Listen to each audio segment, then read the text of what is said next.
So streamlining your sales process. I thought I'd do something a little bit different with regards to the marketing stuff that we've got, but we've also got a very exciting offer that I'm going to share with you guys, and it's a no-brainer. We've made this offer so good that you're just going to be like, wow, it's brilliant. So I'm going to share this with you. So today is literally about the sales process. So just to give you a little bit of an idea of some of the things that we're going to be talking about, what to expect really. Big picture, we're going to talk about this mobile mapping company from the Ginger company. So you'll see my girl, Geo Ginger, who hangs around quite a bit. Know thy client, which is a big one. And then, of course, the digital selling element. So this is where we take all the things that you need as a salesperson and put them into a bit more of a process for you of what you need to do. So this all ties in with your streamlining your sales funnel, which is the main element of this workshop today. Then, of course, I'm just going to tap into closing that deal with some questions. I think that's a key thing, is having questions. And then I'm going to share the offer. And the offer is around until the end of the month. So you have some time if you want to chat to me about it a bit more, or you think, do you know what, it's too good an offer, I'm just going to do it. So who am I? I'm Elaine Ball. I am the co-founder of this, not co-founder, that was Get Kids, the founder of Elaine Ball Limited.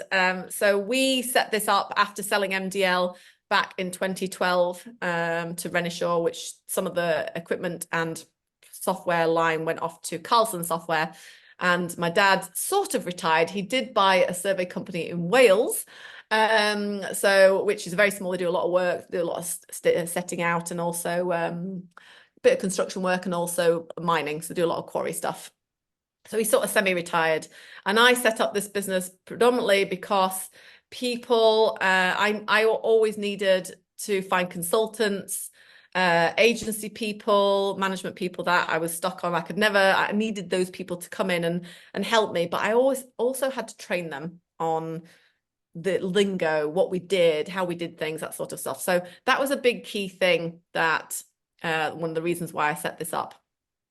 So I want you to meet the Gingers, Bob and Geo. So they own this geospatial company. They are a small survey firm, family-run business. They mainly focus on utilities. They do a bit of asset management, infrastructure, and their slogan, which is really weak: we do survey work for airports, governments, and utility companies. No value proposition in there whatsoever, but that's what they do. They're around to doing this. So one of the big frustrations for Bob is that he's currently at 3 million in revenue, and he is wanting to expand and grow into more infrastructure. He wants to get into doing some survey work, mapping of airports, because it's extremely lucrative, and they can get some good money, good work from it, and they enjoy it, they like it. But his sales team is mainly him and Geo, and the big problem with them is they're not trained salespeople or marketing people. So this is a big thing for them, and they're like, right, okay, what do we need to do? How do we find new customers, and how do we develop the current ones that we have? Now I want you to meet Joe.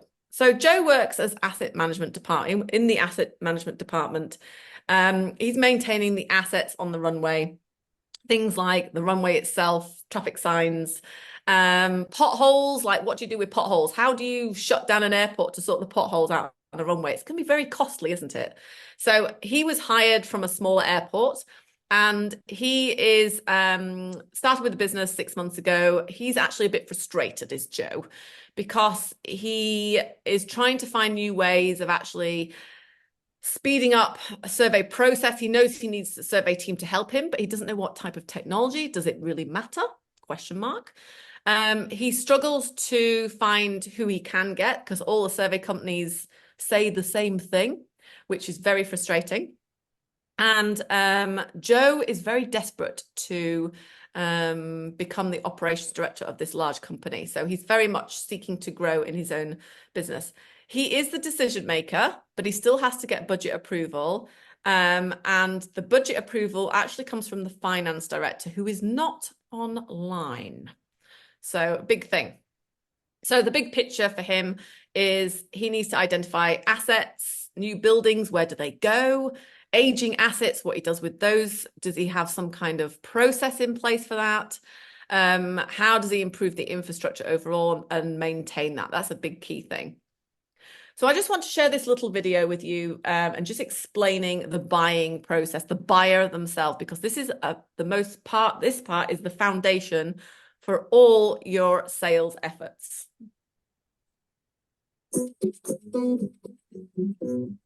Every salesperson will tell you how important it is to understand the customer's needs.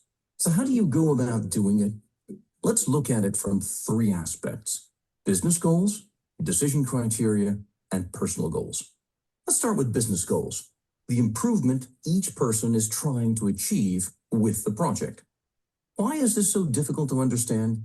Because quite often customers express their goals in terms of the solution they already have in mind. The ability to use your know-how and challenge the customer with good questions is an excellent way to help them define their real needs and ensure that you're solving the right problem. Let's move on to decision criteria, the characteristics of a vendor or solution that each person in the decision-making process uses to select the best one. What you often find is that decision criteria vary widely at different levels, so it's critical to understand them to ensure that you present relevant strengths. Last, there are personal goals, what people want from the project for themselves. This might be motivated by a bonus for on-time project completion, or having the chance to get a desirable assignment or a position. In one of our bids for a sales transformation project, the project leader really wanted to improve his reputation inside the company. His recent project to introduce CRM software had not gone well. People were not using the software, and this created a lot of negative press for him. By demonstrating how our solution would dramatically improve CRM utilization and help him recover his reputation, he became a very strong supporter. So understanding customer needs is really about understanding people.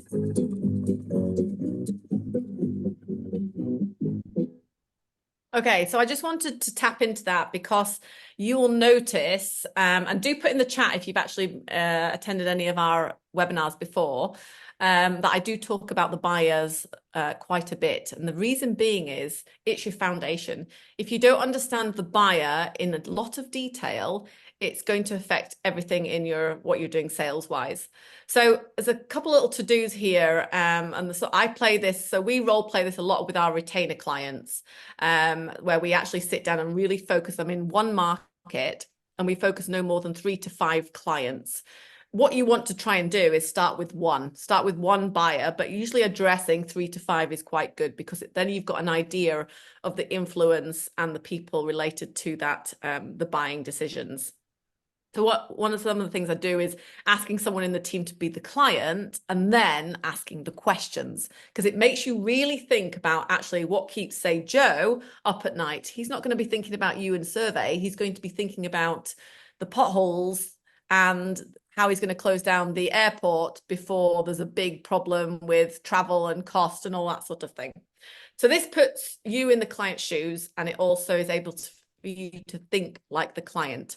So there's 2 books that I always recommend. There's the buyer personas that we use, but also the Story Brand Script, which is by Donald Miller.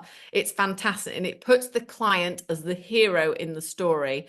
If you haven't got Donald Miller's book, definitely buy it. Adele's is a little bit more detailed. Story Brand is a bit more about story. It's about putting the client as the hero, and not actually you guys or the salespeople as the hero. So yeah, Buyer Personas, brilliant book as well, and Story Brand. So the next phase is the digital selling. So again, for those that have probably come across this before, the customer journey roadmap. And again, this is a very important element. Most of you guys, when you sell, you'll be selling in the buying journey, where it says buying journey begins, because that's what you know. Okay. As a salesperson, you need to have a think about how your customer researchers, who influences your customer, where do they go to find the information? Do they hang out at a show? Do they attend a conference? Do they attend an association? What journals do they read? And when they're doing the research, so think about Joe in his airport, yes, he might know about some survey work, but how does he know to go with photogrammetry or drone or mobile mapping or something else? So he's not sure because his problem is got to fix. He's not quite sure what task he needs to do. Does he contact a civil engineer? Ooh, there's a question. You've got to sort out all the potholes on this massive runway. What does he do?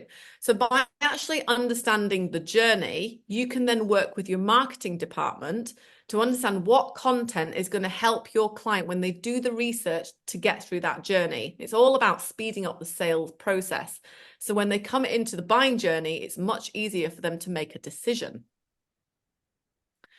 So question is, what should you be doing at each stage as a salesperson? So I've just identified a couple of things here for you to think about. The first one is identifying the needs to be done at each stage. So what needs to be done at each stage from a content that's going to support your sales role to close more sales, to speed up, to get more people in. This is where you need to work with your marketing department, your marketing person, or if you're outsourcing your marketing, working with them to produce content that supports your selling when you're out prospecting, networking, and speaking to those potential customers. The other thing is as well is what templates could you have at each stage that would support you? So templates as in how can you, one of the things about streamlining the sales process is actually having these templates that everybody uses. So if there's more than one of you is great, then you've got the same template that you're using and you can slightly tweak the template to work in favor for you as a person, so you make it more personable. But if it's just you, fine. But having that template is so much easier. You just repeat every time you do it. And of course, identifying the buyers, and most of you guys, your buyers are going to be on LinkedIn. So it's actually then identifying where they do hang out from a social perspective. And there's lots of little caveats we can talk about social media, but this is a great tool for finding your buyers and doing what we class as outbound marketing or outbound selling. So where you're finding your relevant clients, prospects, and you're going and using LinkedIn to do it. And the weirdest, craziest thing, I found a stat this morning. I was going through McKinsey stuff and Gartner research, Forrester research and stuff, and they were saying that 80% of the salesperson's time is actually admin spent. So do put here in the chat or a little thumbs up if you get that with me saying that, because it's crazy, and it's the same with the marketing element as well. So checklist. We have part of this workshop, this webinar workshop, I'm going to share with you a digital selling checklist. So this digital selling checklist is going to explain the customer roadmap, and then it's going to give you a process. So we thought, you know what, it'd be nice to actually give you a freebie that is a process checklist that you can actually go through. So the first part of the process is everything from writing those buyers down and focusing on those 3 key buyers, as I've mentioned before. Then, as we do in our academy, so within the Geospatial Marketing Academy, and now, of course, the Geospatial Sales Academy that is coming out, we start with the buying journey. And the reason why we start with the buying journey is because you get it. You understand how to sell in that buying journey. What your product is, what your service is, who you're selling to, what all the features and benefits are of that product or service that you're selling. Then, of course, the stages. How many stages are in your sale?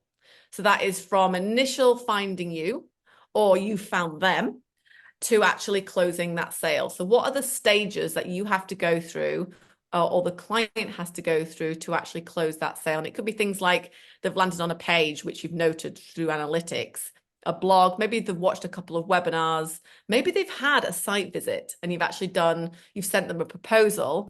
And then, of course, negotiation could be in there, and then sale itself. And then another one, which is really good, is how long is the sales cycle? So the sales cycle will depend on how big the project is. Plus, if you are selling a product or software, for example, that again could differ depending on how complicated it is and how many stakeholders or influencers need to be spoken to before they purchase, especially if you're changing way something works with software, for example. Again, then we talk about the content to help in that journey. So what's going to support you as a salesperson make better, fast decisions, but also educate your buyer to actually make faster, better decisions. Then, of course, we talk about the pre-buying journey and then again, what content in there. And then a big one is prospecting. So the prospecting element is actually going out and finding your type of buyer. So again, when we identified the buyers in the buying journey at the beginning, what are some of the things that you would do to find those types of people? What do you search in LinkedIn to find them? And what do you need to take a note of, which is your qualification checklist for your prospects that are listed that you can use? And then, of course, one of the things that we show you, which we'll share with you as well, is producing a lead scoring checklist. So that is a really good way to see if they're hot, medium, or cold. You might have done it when you've gone to a show and you've gone, well, he's definitely a hot lead and she's a medium, she's on the fence, she needs to ask about budget and she needs to get a few people involved. And then you've got cold leads as well. We're going to share that with you. Things to avoid. So again, don't ignore the pre-buying journey. That's a big thing. So that's going to support you no matter what. So the whole point of the marketing element is to help you, to help educate your clients so they understand when they come to you, they've already done their research. Okay, so I think that I can't remember what stat I shared last time. It's something like 85%, I think Forrester Research had published for B2B companies. People have done their research before they even know who you are, or you know who they are, should I say. So make it easy for them for the stuff that they need in that journey. Don't jump into selling them immediately. Again, the same with content. So like this webinar today, it's very educational and I have a pitch at the end. So I'm going to give you a sales pitch at the end. And it's up to you if you take it or leave it. But you'll see the process and how it works. And you can do different elements. Sometimes we don't even do a pitch at all in our webinars. So that's another big thing. One of the things that is a bugbear is you'll notice if you go online, people are posting, look at us on LinkedIn. So for example, Joe on the airport, he doesn't care about you. He doesn't care about your service. He doesn't care about your software. He doesn't care about the products that you use. And he doesn't care that you've been going 30 years. What he cares about is he's got some potholes he needs to sort out very quickly on his airport runway. How does he do it the best way? How does he solve those problems? Another good tip as well on things to avoid is don't use buy now or call us on the website. Use things like learn more or watch now. If you haven't got anything and you just want to have call us, fine, but just think about it from the client's perspective. It's very cold. And if they're not quite sure, they're not necessarily going to call you because they're scared that you're going to actually pick up the phone and sell them something. Okay, so this is why you need to nurture. This is why you need to get them coming back to more and more webinars, content pieces, that sort of thing. And then as well, don't buy lists. Massive bugbear, especially for the Indians that are on here as well. This is a big thing. That's the problem with Western countries, is buying lists. They're very dirty, the lists. They're not clean lists, so you're not necessarily getting the right contacts, but also they're very cold. We have bought a list. We bought a list last year from the UK, and we've actually been cross-checking it. So there's quite a few people on there that we know, which is a bonus. So we know the list is good. And we wanted to test it out. We did do a cold email outreach to it, but it was just rubbish. Didn't work. And it was like, So what did we do? We went out and prospected on LinkedIn to capture them and say, do you want to be my friend on LinkedIn? And then the nurture sequence starts. So that's a big thing to think about. So streamlining your sales funnel, there's two elements to the sales funnel that you need to have a think about, or flip sides. The first one is when you know your sales process, so starting with that digital checklist that I talked about earlier, is where can you automate your process to speed things up? So you have your process, you know, your step-by-step guide. We go out prospecting. I book in a phone call every day. We might go to site once a week, whatever those steps are, what you do. Then is how do you automate those steps? How do you simplify landing pages? So if you have got a website, there's no necessary landing page directed at a Joe, for example, at an airport runway. How do you simplify that? What do you need to put on that landing page to attract more Joes? Okay, have a think about that. Focus on, again, 3 to 5 buyers. So keep that, reduce the content fatigue. So one of the big things for, especially if you're a small company, is how do you write all this goddamn content? It's never ending and it's very tiring. And if you outsource it to a copywriter, great. But you still need to do the donkey work, as we call it, to get that produced. AI is also coming out. We're keeping a big strong eye on it. Me and Sarah were just chatting as you started coming on earlier about the MarTech, the marketing technology that's coming out. It's unbelievable in the marketing industry, and marketeers at very senior level in B2B companies are getting very overwhelmed. For me, it'll happen. What will stay, and others will disintegrate, disappear, or they'll merge into one.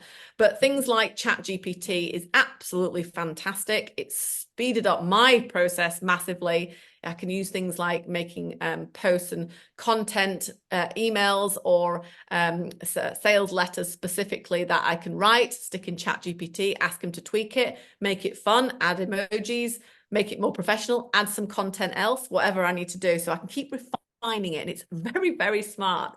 So we've tested it out quite a bit. The other one is bots, using bots and people to ask questions. So that is something you can have a think about. The other thing as well is text messages. Nobody actually uses text messages. And at the moment, when I receive, I've had quite a few text messages from Indian companies, actually data processing companies, which is quite ironic, but they're very much selling me something.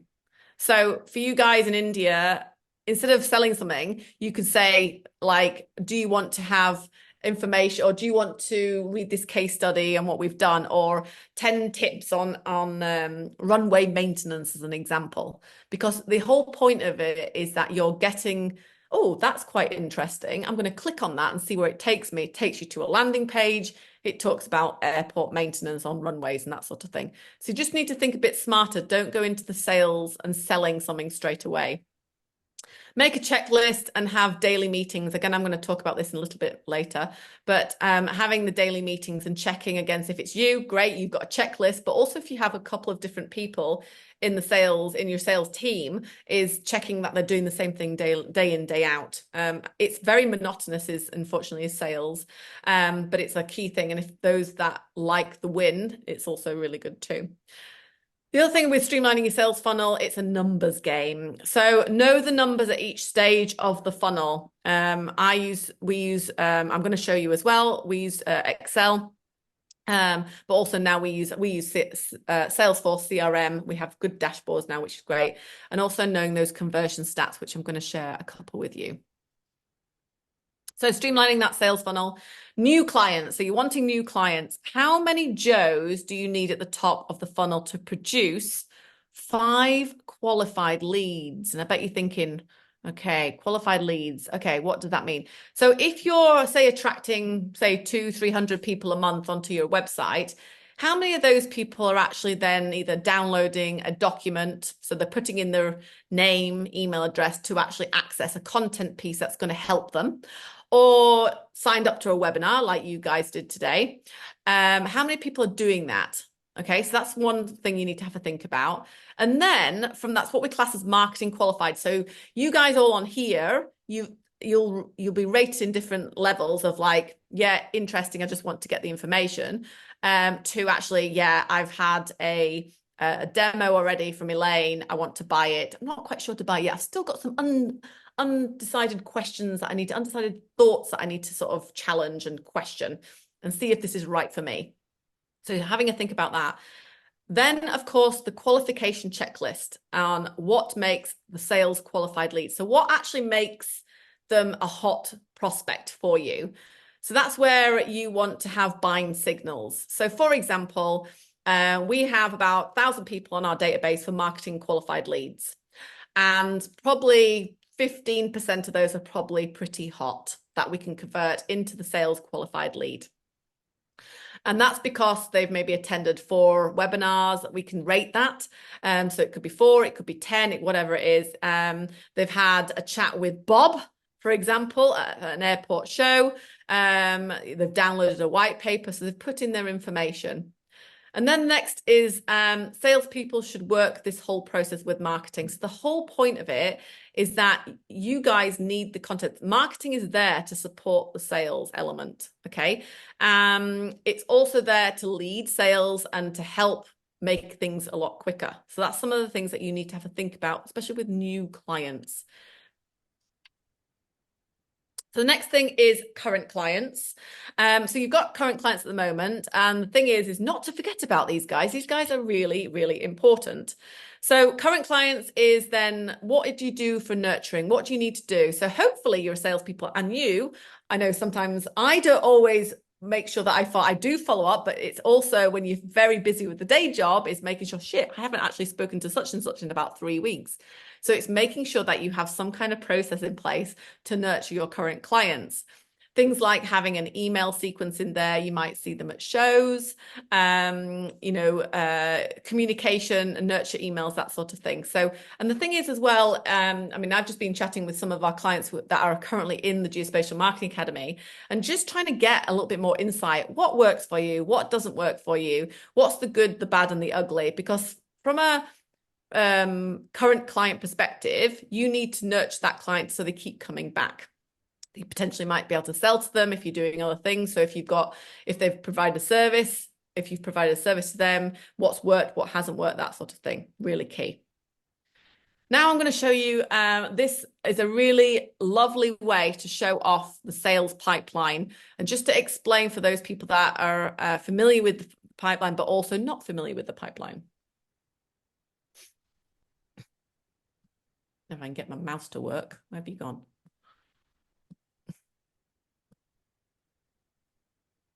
There we go. What a sales pipeline is and how to build a strong sales pipeline coming up. So what is a sales pipeline and how does that help grow your revenue over time as a salesperson? Let's take a look at it. Let's break it down. I put a drawing here to help you kind of visualize this, but essentially a sales pipeline, you hear about that all the time in sales. But how does that look? It basically looks like this over the course of time. And so what I'm going to do is walk you through this, how this works, and how you can build a strong sales pipeline so that you can be the most effective salesperson that you can be. So let's take a look at it. So with the sales pipeline, I've demonstrated this over a 6-month period here. So I've broken this out into different months in the pipeline, as you can see there. And then the purple here, that would be the lead flow that you have and the sales that you get out of that. And so the way that a sales pipeline works is you have lead flow that comes in and you work those leads in the first month. But generally, you don't get a lot of sales right away with any type of new lead source. So you don't see as much sales come out. So your closing ratio or your opening ratio on those leads really doesn't look very good. And one problem is with a lot of salespeople and sales organizations is they open up a new lead source and they don't see the sales right away. And they start looking at their opening ratio and thinking that's very low and they turn it off. And so that's the last thing you want to do. You want to allow the pipeline to build so that you can see what kind of results you're actually going to get. So as you see here, over the course of time, the pipeline starts to fill. So after 2 months, you're still working the leads you received in month 1, but you also have new leads that are coming in month 2. And so the pipeline's getting a little bit more full. And as a result, you're starting to see more sales come out and your opening ratio is getting a little bit higher. Now, as you fast forward through the pipeline over the course of many months, you start to see the pipeline really get to where it's full. And I've demonstrated that over a 6-month period here. And I think that's probably pretty common for most all lead sources, unless you have a really long sales cycle. Your pipeline may extend a little bit longer. But generally speaking, over a 6-month period, your pipeline fills up. And then by the time you get to the end here, it sort of flattens out because it's full at that point and your results are consistent. So let's take a look at it. So I've demonstrated here that each month, your sales are getting a little bit bigger. And the bucket of sales that you have down here is getting larger. And so after 6 months, you're getting quite a bit of sales on a monthly basis because you're getting sales that are new sales coming in, of course, in the 6th month, but you're also getting some sales from leads that came in the month before, and you're getting some sales from the leads that came in the month before that, all the way back to the beginning, because people aren't ready to sign up right away all the time, right? Some are ready in a day or two, some are ready in 2 weeks, some are ready in 6 months. And that's why it's so important to work your entire sales pipeline, not just your new leads. when you work just your new leads, your sales always look like this, and it never gets better than that.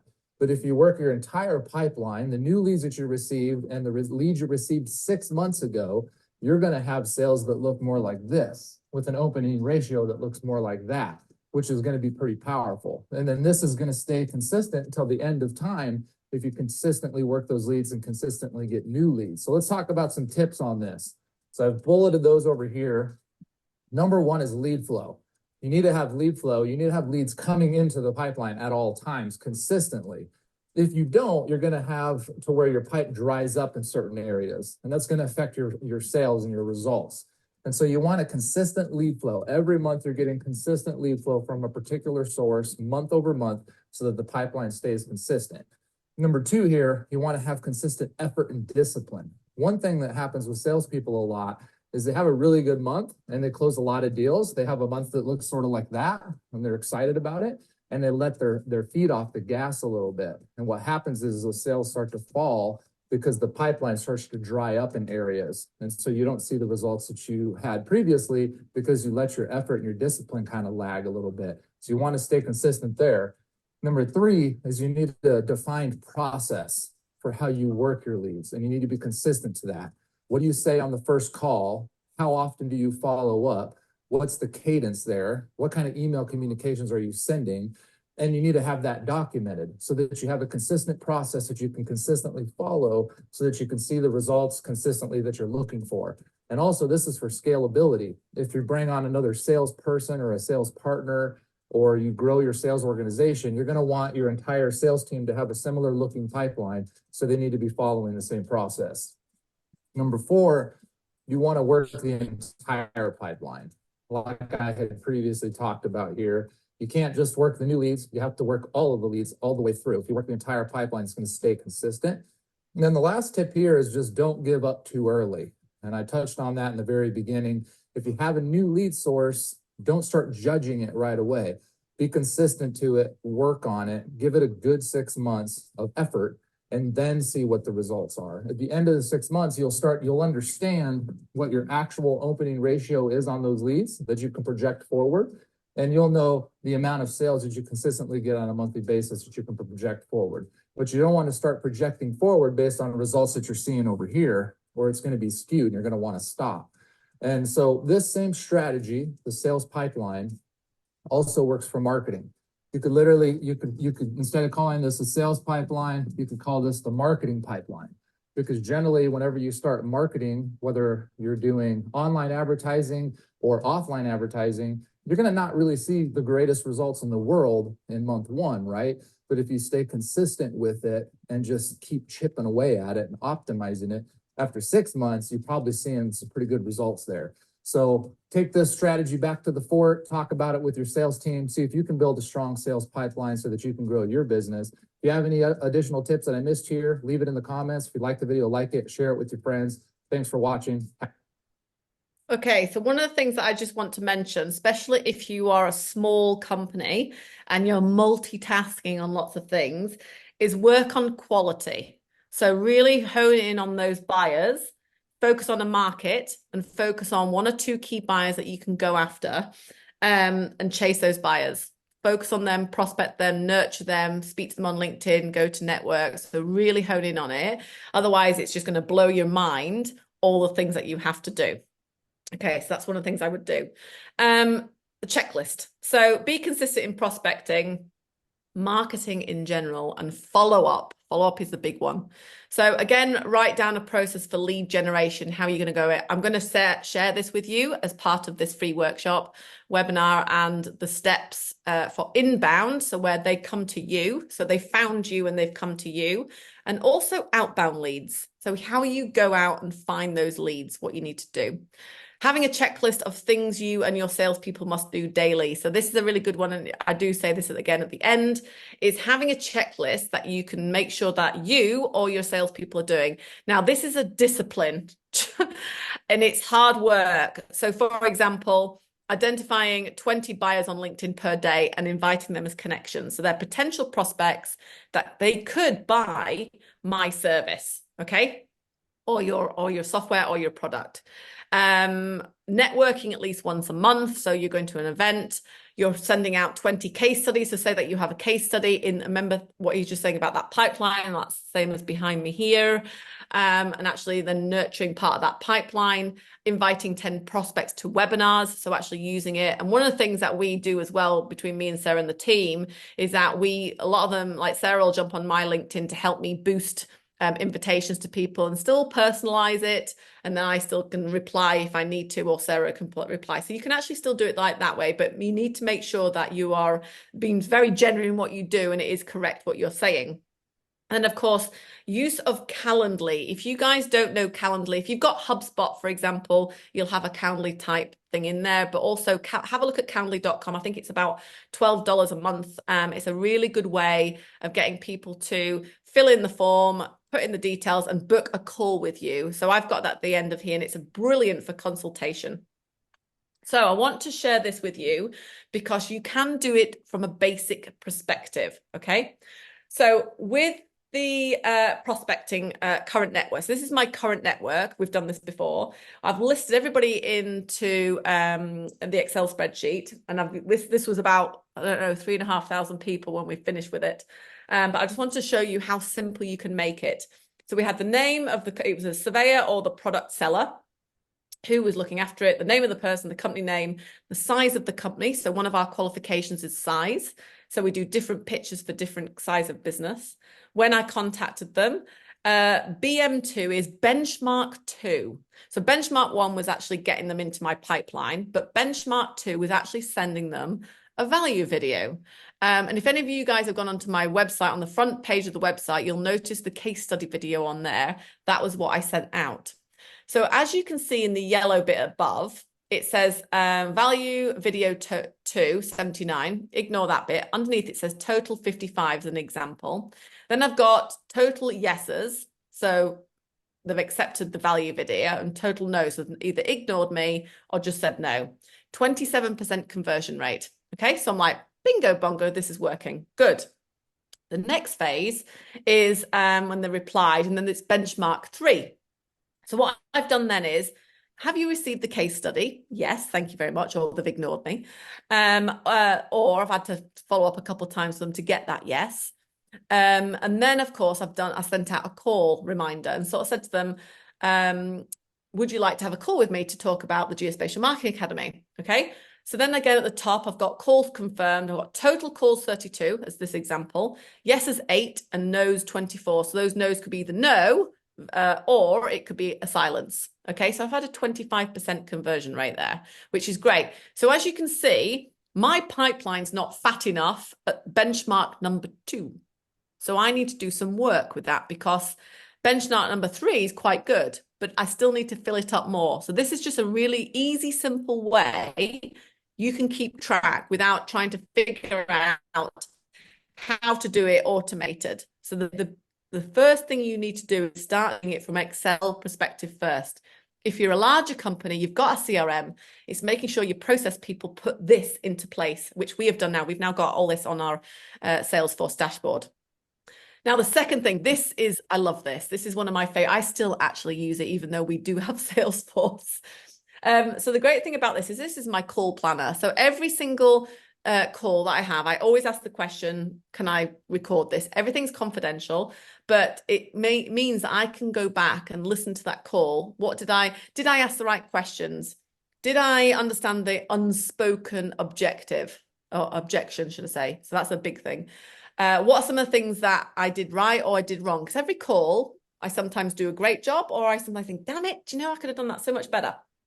So names, lead source. So this was direct outreach. This was me prospecting for probably the second call or third connection on LinkedIn, where I've found someone, I've been nurturing them on LinkedIn by chatting. Then I've done call length, because that's important to me. Then I've recorded it, and then the outcome either lost or won. My emotions. Okay, so I've put down, didn't get a good vibe, felt good, felt okay, felt good, very positive, didn't feel right. So that's really important, because you start to then build a profile of who you're speaking to. Now, if your calls are very, very far and few between, this is a little bit you still get the stats, but it's harder to get the feeling. So the feeling is very important because you get to then go, okay, you get to then understand if somebody calls you up and gives you the same sort of vibes, you think, okay, this is positive, this is going in the right direction. Then I've put down there the call conclusion and key takeaways. So what is important? Definitely had an unspoken objection. Okay, big thing. He didn't say why he didn't want to go with me. What was that? Did I probe enough in the objection questions to actually really understand what he was worried about? He might have gone with someone else. He might have preferred somebody else, that sort of thing. Because people generally the emotion kicks in and they worry. Some people will worry about hurting someone's feelings, or actually they don't like you, or there's all sorts of reasons. So it's quite interesting to understand that. Then I've got here, like, went really well, but wanted this for his marketing person, need budget approval. And then I've done a second thing after that is, what can we do to make this better? So I put here role play more. So how do you handle unspoken objections? Role play. And it works. Again, it's a discipline. So it's actually putting this into your plan with your other people. So even if it's just you and another person, role playing that role. And also it's quite fun. It is actually quite fun. So that's a really cool thing to do. Content for marketeers who are forced to buy in. So one of the things, for example, is the director owner of a survey company might come and buy our academy and give it to the marketing person. The marketing person's had no buy-in, no thought, and they're a bit miffed. Because actually I am a marketeer and I have done it really well, or I'm a salesperson and I know what I'm talking about. So again, it's that objection. How do you handle that objection? And going back to your influencing part is a really key thing. So that is a really good way of doing it. We have this on our Salesforce database, so we actually have it as a part of our boards now. So streamlining sales tips. Total opportunity should be double the size of your target. Okay, so if your target is 2 million, or 1 million, should I say, you should be having at least 2 million in your pipeline. So going back to what I showed you earlier with my pipeline, I needed more at the start of the pipeline, definitely. A low pipeline opportunity indicates poor lead generation. Okay, so a low pipeline, so you've not got that many people in the pipeline, it's poor lead generation effort. So there's not a lot of marketing going on. There's not a lot of brand exposure. You're busy with the day job and nothing's now you've got a dip in your services later on in the year and you think, damn it, we're quiet. And that's because 3 months ago, when the conversion was 3 months, you didn't do the work. So that is usually what the case is. Low conversion rates indicate poor sales process. So there's 2 elements to your conversion rates. One, your salespeople are not trained for closing and follow up, or they're just not doing it. Or your process is wrong. So again, this goes back to the process. Are your salespeople trained? Is there a step-by-step process for them to follow? I've just put here lead conversion rate, or ratio as it's called, depending on which part of the world you're coming in from. So a really good way to actually know what your lead conversion rate is number of leads divided by the total number of website visitors. It's again a bit like finance, where what is it today? Oh, it's different than tomorrow or yesterday. But it gives you then a stat that you can use over and over again. So for example, total leads for a month could be, say, 60, and total visitors to that website or that landing page could have been 350 in that month, times 100, 17% conversion. Now, people say to me, well, what's normal for survey, or what's normal for the product? That will depend on your company. So if anybody says to you, oh, I can guarantee X for you, I can guarantee you're going to get 25% conversion every time, that's bullshit, because you are unique to what you do and your target audience, your market.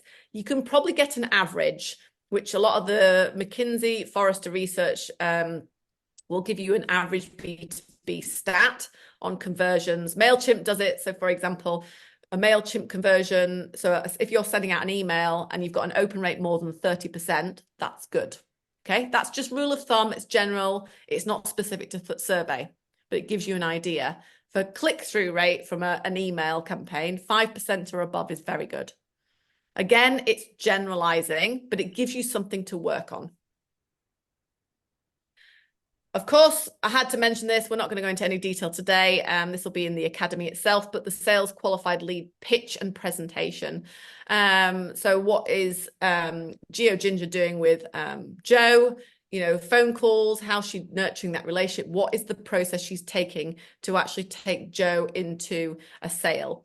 So she gets the mobile mapping contract for that airport. Does she have to think about anybody else? Is there anybody behind the scenes that is that she needs to pitch for in her presentation or site visit? So closing the deal, I'm not going to go into too much detail with closing the deal today. That's going to be in the academy, and we might actually bring it up on some of the other further webinars that are coming out soon. But here's some things for you to think about. One, decision maker. Who is the decision maker? Is Joe the decision maker? Find out. Ask the question. Are you the decision maker? So very good thing. If you log in to do one of my calls, you'll notice about who is the decision maker. I ask you that question because I want to sort of keep an eye on who is actually the decision maker, and do I need to nurture that person behind the scenes with content related to that person? What are the key objections from Joe? What objections are not said? The unspoken objection. You guys will get, if you've got time, if you've got some notes, stick it in the chat about what you think some of the unspoken objections are with regards to survey. Why have they not chose you? Why did they say why they didn't choose you? Did they ignore you? Did they ghost you completely, as the word is at the moment? How do you probe and find these out? How do you find these questions? So for example, if you did have a fast way to asset collect, Mr. Joe, what would that look like to you? So, you know, say that you're fast at producing the survey and the data afterwards. What does that look like to Joe? Well, actually, I never thought about it. Get them to unravel that, work backwards with it. What skills does your team have or done in closing? Closing is a big one, really. You know, actually asking, have you heard enough to make a decision? So again, if you've had a call with me, I will ask you that question. Have you heard enough to make a decision? It's a nice, perfectly good question. Don't be afraid to use it. Is there anything else we can ask? You can have that you need, that's important to you. Again, is it ticked through your process? Have you covered everything you're supposed to do? Another little tip for you to just write down is people skip the process, and that's a big no-no. So don't skip parts of the process. If it works for your boss, the owner of your survey firm, you're the sales guy now or girl, and you've missed something and you're not closing, it's because you've missed a step. And I've experienced it in my own team, and it's just very disheartening. Role play. Do you guys role play? That's a good question. Script. Use a script for and it doesn't have to be very much like a robot, but have a script on some of the things that you have to say, and like making sure again that you're following that process. Finding the sweet spot for follow-ups. Follow-ups is one of the biggest things that always gets people, and using different types of follow-ups. You will notice with us, we will be sending you out probably, I think we've got 5 emails after this, which is going to give you relevant information, the guide we've got to give you. We've got some templates to share with you. So I'm keeping me top of mind for all you guys that are watching today. So again, use that same process and tweak it. Some might be too much, some might be too less, and think about it.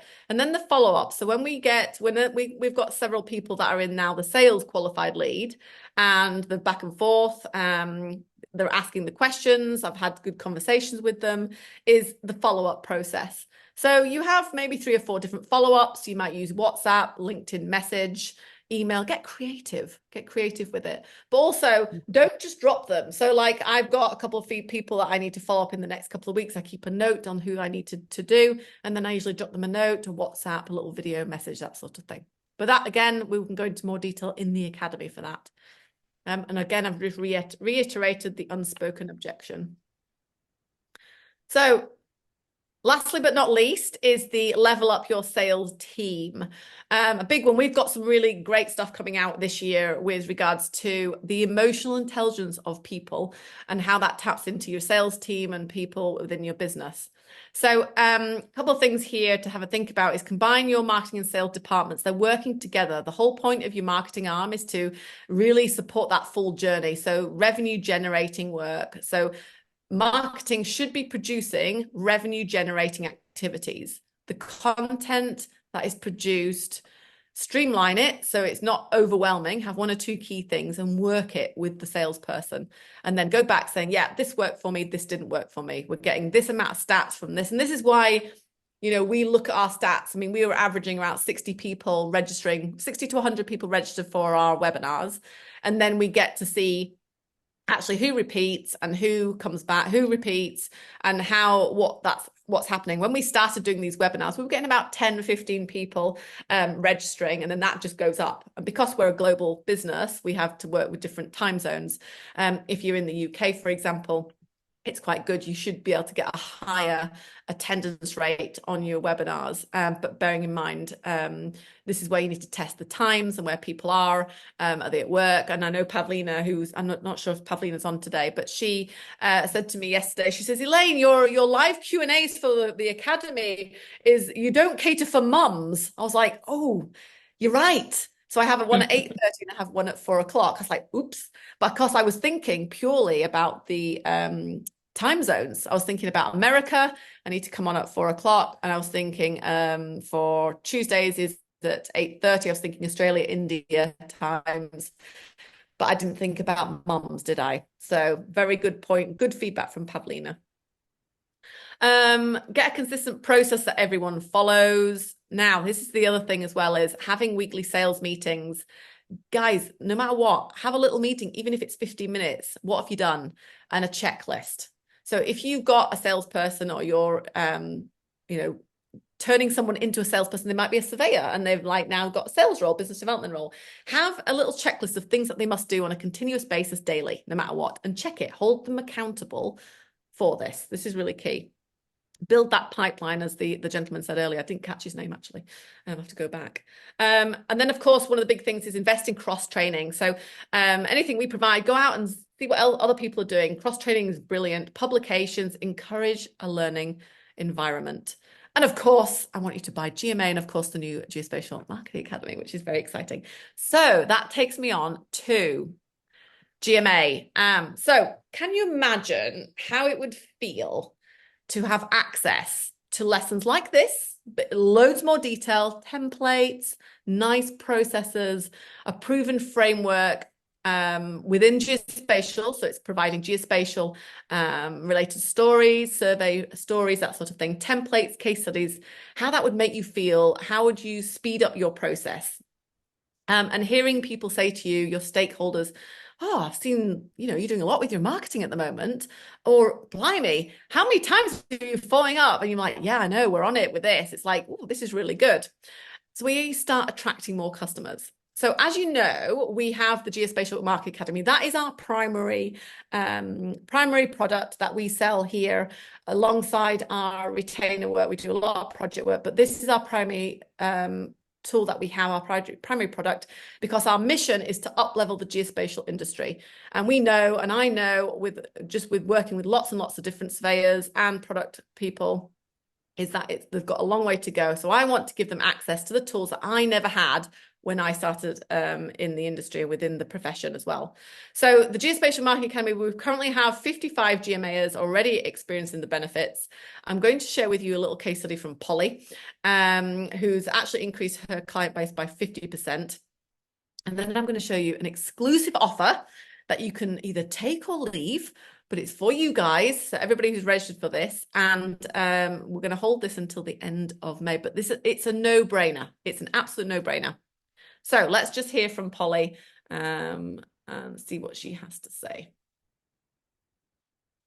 We knew what we needed to do. We didn't know how to do it. We knew that we needed to educate our prospective clients on what their issues were. We knew that because flooding is a massive issue, and we wanted to reach engineers that needed the data that our guys collect. So we needed to educate those guys on how we do it and why they should come to us. What GMA does is it empowers you to do the marketing yourself. And I think that's really important. And then empower your people to do the marketing as well for you. Don't hide them away. Don't hide your people away. That's just, you know, and if they can take on board what you're learning, then all the better, because that's what GMA can do. It can empower you. And if you can take the time to learn it and get your colleagues on side to support you, then it's a no-brainer, in my opinion. So what would you say was your biggest aha moment? I think right at the beginning, identifying the client, the buyer personas and the influencers, and looking at those influencers and how to reach them. That's, for me personally, was the biggest aha moment, because that's where it all stems from for me. Yeah, the results have been that we've got, you know, more clients, because we've made sure that our brand is out there all the time, and we're being much more consistent in the content that we produce and the regularity of it, and that helps with all the algorithms and things like that as well, doesn't it, on social media, and backing that up with blog posts and etc. etc. If I can do it, trust me, anybody can do it. So I would say in the last 18 months, we have increased our client base by 50%. So I'm Polly Hopkins, and I work for a company called Storm Geomatics, based in the UK and England. And we are a specialist survey company that concentrates solely on water-based projects. So we carry out survey work for engineers and the UK Environment Agency, all to do with inland watercourses for flood mapping purposes. Yeah. And my role in the business is, because we're a small company, is a couple of different things. I do or attempt to do our marketing, and I also look after our bookkeeping and accounts. So yeah, very exciting with Polly, and they're just going from strength to strength, which is awesome to see. And I've got a few more other those for you to have a look at. So today's offer is the current this is lifetime access. So I'm going to give you lifetime access option and a no-brainer, which is also the subscription option, which we've also changed up again to get more of you guys learning and developing your own sales and marketing pipeline. So lifetime access, you get full access to the Academy, which includes the marketing, Paul Riley's sales, LinkedIn. So they were offers before, so that's included in the new package. The LinkedIn, Lift Up with LinkedIn with Charlie, and also SEO by Tim Kitchen, which is awesome. It gives you loads of great pointers on what you need to do for your website. And of course, the new Geospatial Sales Academy, which is very, very exciting. Plus, what you get with all of this is access to our community. So we have a live community where you can ask questions. We also have a live Q&A, which I was talking about earlier, which is 2 per week. And that gives you access to ask questions. And especially if you're a very small company, we tend to get most of our Q&As with people because they just want to ask the question and get an answer, which is great. So you have the support from us live twice a week. And then, of course, the lifetime access gives you content all the time. So you don't have to pay for new content. So the offer, I bet you're thinking, whoa, okay, the price of the 1st of June is going to be just short of £6,000 because of all the new content that we're actually producing and adding. And it's literally tripling in what we're actually giving you guys. And just there's tons of stuff in it. It's just amazing library that's going to have all this. So that's going to be the price as of the 1st of June. Now, we have a sweet spot price for you guys today. So I'm going to keep the old price, which was £3,000. So if you want everything that I've put in this offer, including the Academy, you can buy the full lifetime access for £3,500. So use the QR code. Sarah can stick the other code link into there if it's easier for you guys to take the link. That is lifetime access. Then also all the new content that goes in there. Now, for you guys, this is a no-brainer. What's the worst that could happen? You lose 250 quid and you don't get any learning. No, you'll get tons of learning, believe you me. So we have also now got the subscription that we've launched. Again, the QR code, Sarah can also put that into the chat. But this is £250 per month. On average, you're looking at 6 months to get through the Geospatial Marketing Academy. We haven't even calculated what you're going to do to get through the Sales Academy approach, but also the add-on stuff. And we've got a few people that have done the subscription already, and they've kept it for around 6 to 8 months, which is quite interesting. And then, of course, some people have come back and said, you know, I'm just going to buy the whole thing because I'm going to keep getting that content. That's going to happen. So you can stop at any time. There's no risk whatsoever for you guys, and you can access everything. So that is there. Even I'm like, wow, I need to subscribe to this. This is awesome. So there's the offers. This is a big thank you for all you guys for registering. I apologize for, we were supposed to run this last month, but we had a bit of a crazy month last month, so I had to move it in this month. But I know you guys will be very excited to get this. We are very excited for it. The curriculum is fantastic. Again, it's based on everything that we're doing and what we're implementing from a retainer perspective. And yeah, we've got loads more in the pipeline, and we're just very, very happy to continue supporting this wonderful industry and wonderful profession. Thank you very much for listening. Any questions? Any questions from anyone? Do we have any questions?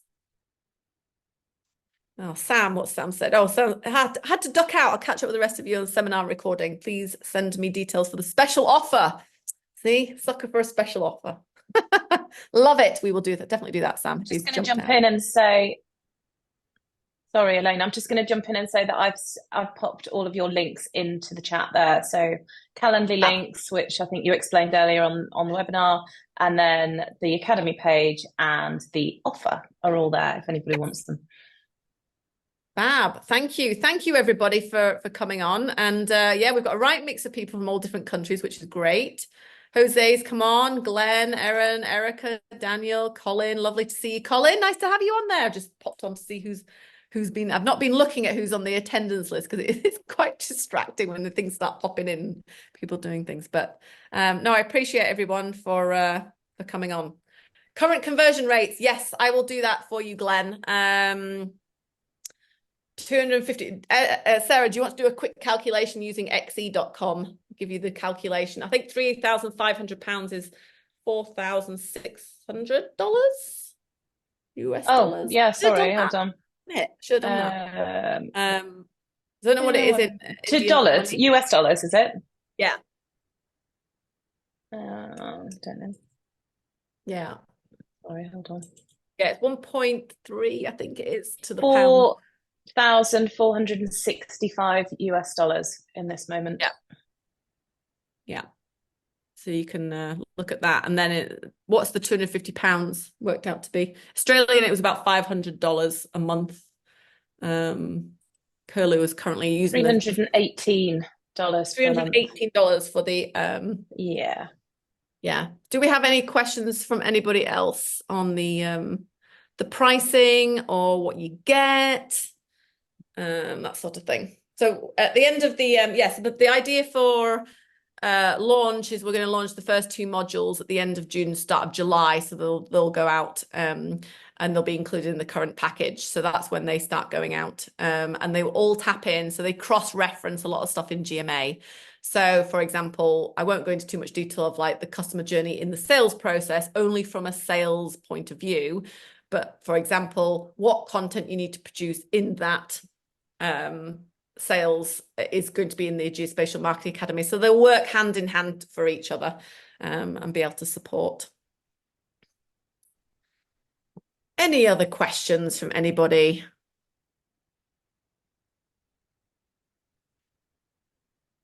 Vignesh, how did that work for you? What's do you have any questions from India?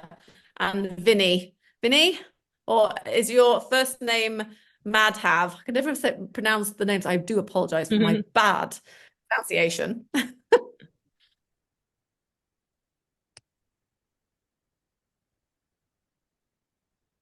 I'm good. That's good. If you have any questions, I don't know, Erin, Sarah, I don't know if you put in the chat my Calendly link.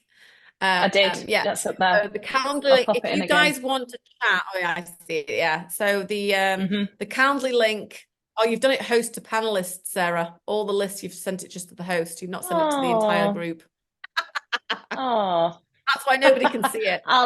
No one can see it. I'll send it to everybody now. Nobody can see it. You will get this on a link anyways, but the Calendly link will give you a couple of questions, and you can book a time if you want to actually see GMA live and see some of the course materials, some of the templates, and also look at school and see what we do on school. So we record everything in school. There you go. She's done it to everybody. So yeah, just going back on here. Yeah, you've done it. You've done it to all the panelists and hosts. So. Oh dear. You tell I'm not very good at this. So we've handed over the reins to Sarah to do all the back end stuff. So yes, if you want to book a call with me, but as I said, you know, the offer for that we're sharing to the end of this month is fantastic. So it's a no-brainer. There's no risk whatsoever from a company perspective. And if you don't like it, that's fine. I'd like the feedback why you don't like it, but that's fine as well. But you will love it. I wish I'd had this when I started my career. It was just an easy process. And our target audience for GMA and for the Sales Academy, of course, sales managers. Also, from a marketing perspective, it will help you understand the sales process element. The Geospatial Marketing Academy, that is great for the administrators and business managers of survey firms, also owner directors. And then, of course, from equipment and software houses, it's great for, again, marketing people, directors or senior management team. A lot of the start of GMA does tap into a business process. So it looks at the key things like your markets and that sort of thing, which is key to understand because lots of you will have many markets that you sell into, and it's how you refine that. Great. Well, thank you. We've still got loads of people hanging in. Brilliant. I love you guys. Thank you for hanging out with us. We really appreciate you. We're going to head off now. Sarah will catch up on the huddle link if you want to just jump on that. If you do have any questions, let me know. I appreciate you spending some time because I know it's taken an hour out of your day, a good hour, actually. I think we've gone over the hour. And yeah, thank you very much, everybody.